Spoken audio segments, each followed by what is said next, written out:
देवता और असुर मणिपुरी लोक कथा। जय श्री कृष्णा। राधे राधे। प्रिय श्रोताओं, प्राचीन काल की बात है। उस समय आकाश बहुत नीचे था, इतना नीचे कि स्वर्ग के देवता और पृथ्वी के मनुष्य आपस में बातचीत कर लेते थे। देवों और मनुष्यों में विवाह संबंध भी होते थे। उसी काल में असुर नाम का एक व्यक्ति था। वह देवों के सेवक की पुत्री से प्यार करता था। इस कारण सभी देव उसकी हंसी उड़ाते थे। एक दिन असुर ने देवपुत्रों से पूछा कि आज गर्मी होगी या वर्षा। देवपुत्रों ने कहा कि आज गर्मी पड़ेगी। यह सुनकर वह अपने खेत पर काम करने चला गया, लेकिन गर्मी के बजाय बहुत तेज बारिश हुई। असुर को बुरा लगा, तब भी वह देवपुत्रों से कुछ नहीं बोला। उसने दूसरे दिन फिर मौसम के बारे में पूछा। देवपुत्रों ने बताया कि आज वर्षा होगी। असुर उन पर विश्वास करके फिर से खेत पर चला गया, किंतु उस दिन बहुत तेज गर्मी पड़ी। अब असुर समझ गया कि देवपुत्र उसे मूर्ख बना रहे हैं।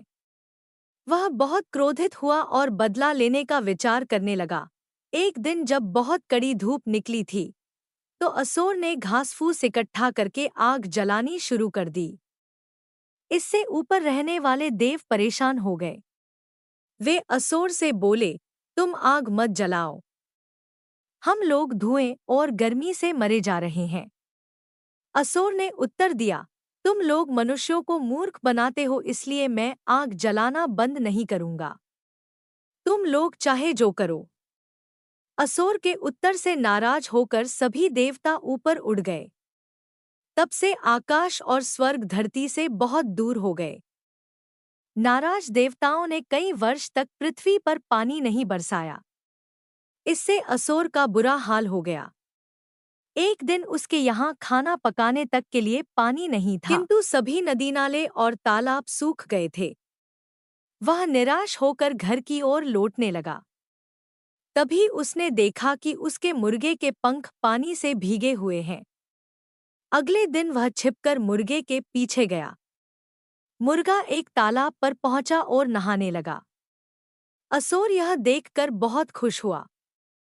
उसने पानी भरा और घर आकर खाना बनाया। अब वह प्रतिदिन ऐसा ही करने लगा। यह सूचना देवपुत्रियों को मिल गई। उन्होंने उस तालाब के चारों ओर जाल लगा दिया।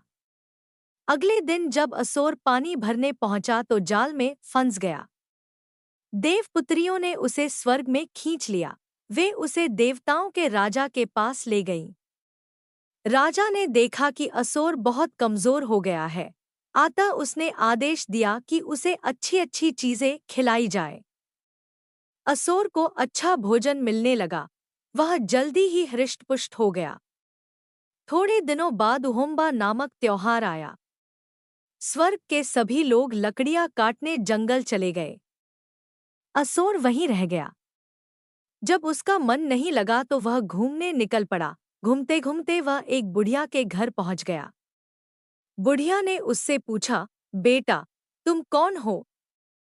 असुर ने उत्तर दिया कि वह धरती का रहने वाला है और उसे देवपुत्रियों ने स्वर्ग में खींच लिया है। बुढ़िया समझ गई कि उसकी जान की खैर नहीं है, क्योंकि उहोम्बा के दिन उसकी बलि दे दी जाएगी। उसे असुर पर बहुत दया आई। वह बोली, बेटा, कल तुम्हारी बलि दे दी जाएगी। देवता लोग तुमसे एक गड्ढा खोदने को कहेंगे। तुम्हें उसी में मार दिया जाएगा। यदि तुम बचना चाहते हो तो 2 गड्ढा खोदना। उसके बाद जब देवता लोग तुमसे गड्ढे में जाने के लिए कहें तो तुम उनसे आटा, एक नली तथा एक चाकू मांगना। गड्ढे के अंदर घुसकर दूसरे छिपने वाले गड्ढे में चले जाना और नली से आटा फूंक देना। देवता लोग समझ लेंगे कि तुम मर गए हो। इस प्रकार तुम बच जाओगे। असुर ने बुढ़िया से कहा, हे माँ, मैं तुम्हारा यह उपकार कभी नहीं भूलूंगा। इसके बाद वह लौट गया। अगले दिन जब देवताओं ने उसे गड्ढा खोदने के लिए कहा तो उसने बुढ़िया के कहे अनुसार 2 गड्ढे खोदे। फिर जब उसे गड्ढे में उतरने के लिए कहा गया तब उसने ठीक वैसा ही किया जैसा कि बुढ़िया ने बताया था।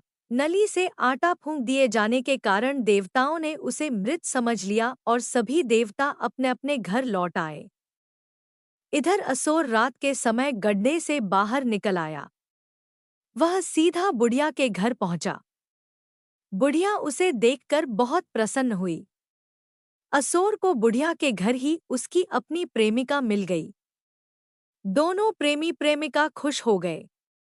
इसके बाद असुर अपनी प्रेमिका के साथ पृथ्वी पर लौट आने का उपाय सोचने लगा। उसने पक्षियों को अपने पास बुलाया और कहा, तुम लोग हम दोनों को पृथ्वी पर पहुंचा दो, वहां मैं अपने खेत में बीज बोऊंगा। जब फसल पकेगी तो सबसे पहले तुम्ही को खाने दूंगा। पक्षी तैयार हो गए। वे असुर और उसकी प्रेमिका को पंखों पर बैठाकर पृथ्वी तक ले आए। जब असुर के खेत में फसल पकी तो सबसे पहले उन्हीं पक्षियों ने खाई। तभी से आज तक फसल का दाना सबसे पहले पक्षी ही चुगते हैं। असुर जीवन भर अपनी प्रेमिका के साथ सुखपूर्वक रहा।